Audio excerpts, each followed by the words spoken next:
इन रोती हुई आंखों को देखिए, ये सिर्फ आंसू नहीं है, ये टूटते हुए सपनों की चीख है।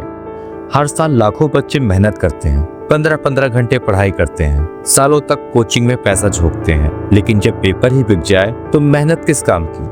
क्या एनटीए यानी नेशनल टेस्टिंग एजेंसी, जिसका काम है निष्पक्ष परीक्षा कराना, क्या वो खुद बिक चुकी है?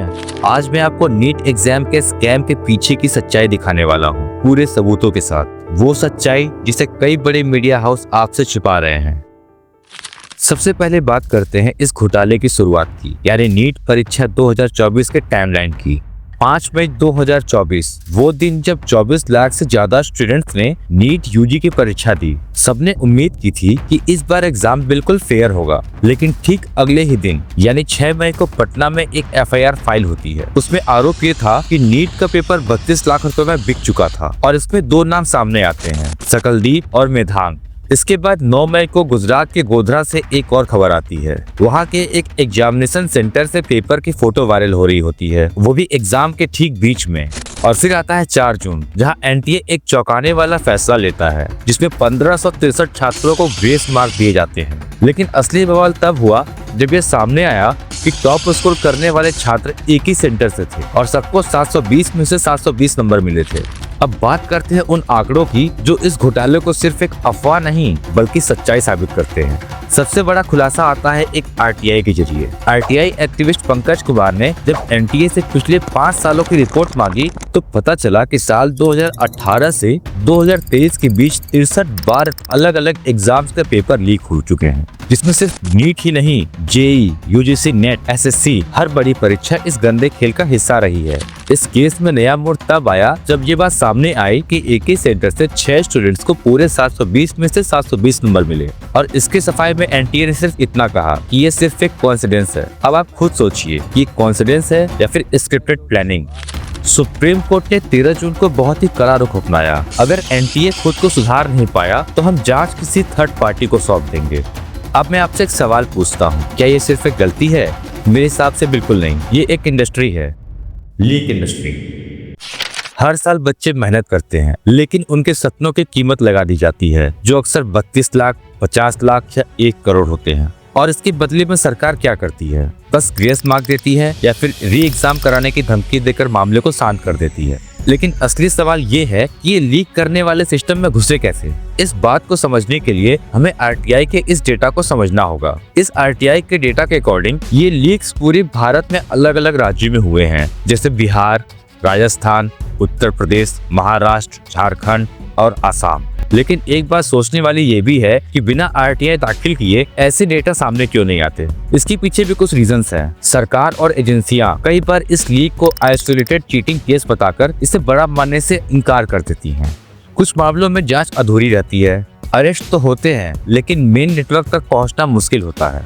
इसका सबूत है ये रिपोर्ट, जिसमें साल 2016 में एसएससी सीजीएल का एग्जाम दिया गया, जो कि पूरे इंडिया में हुआ और बाद में उसके पेपर लीक होने की खबर आई और इस केस में सामने ये आया कि इसके सर्वर ही हैक हो गए थे। 2018 में बिहार पुलिस का एग्जाम होता है बिहार में, जिसका क्वेश्चन पेपर ही वायरल हो गया था। 2020 में जेईई मेंस का एग्जाम आसाम में होता है, जिसमें पूरे 20 लाख में पेपर ही लीक हो गया था। 2021 में नीट यूजी महाराष्ट्र में होता है, जिसमें एग्जाम में डमी कैंडिडेट को ही बिठा दिया जाता है।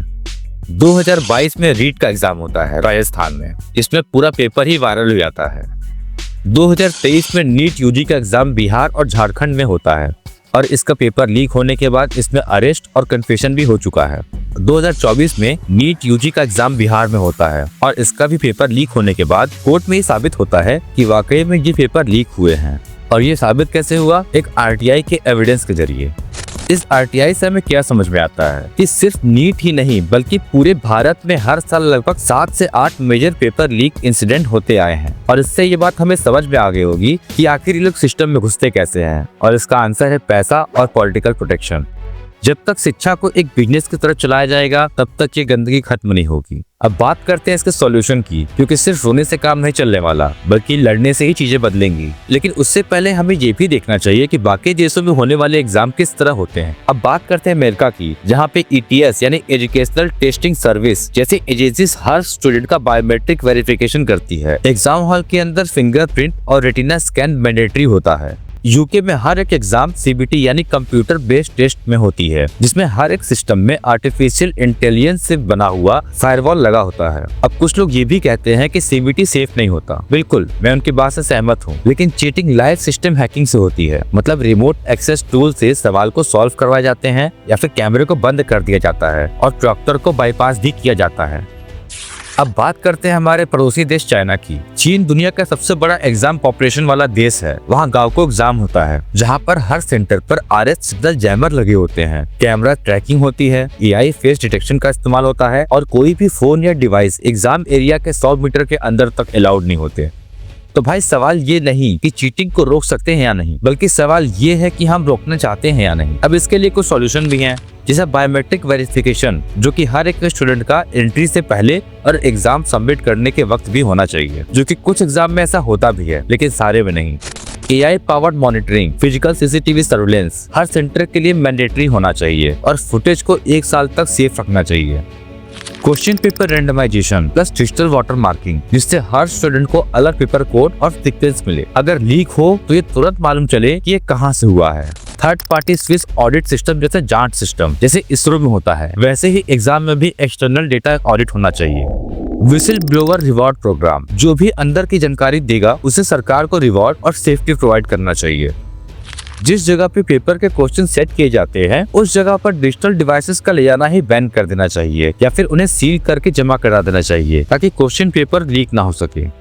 अब वक्त है हम सवाल पूछें NTA से, सरकार से और सिस्टम से, क्योंकि अगर आज नहीं बोले तो हर साल पेपर बिकेगा और हर साल सपने टूटेंगे। तो अगर आप भी इस घोटाले के खिलाफ हैं तो इस वीडियो को शेयर करें और कमेंट में लिखें #NEET स्कैम खत्म करो, ताकि ये आवाज सिर्फ YouTube तक ना रुके बल्कि हर उस दफ्तर तक पहुंचे जहां ये फैसले होते हैं।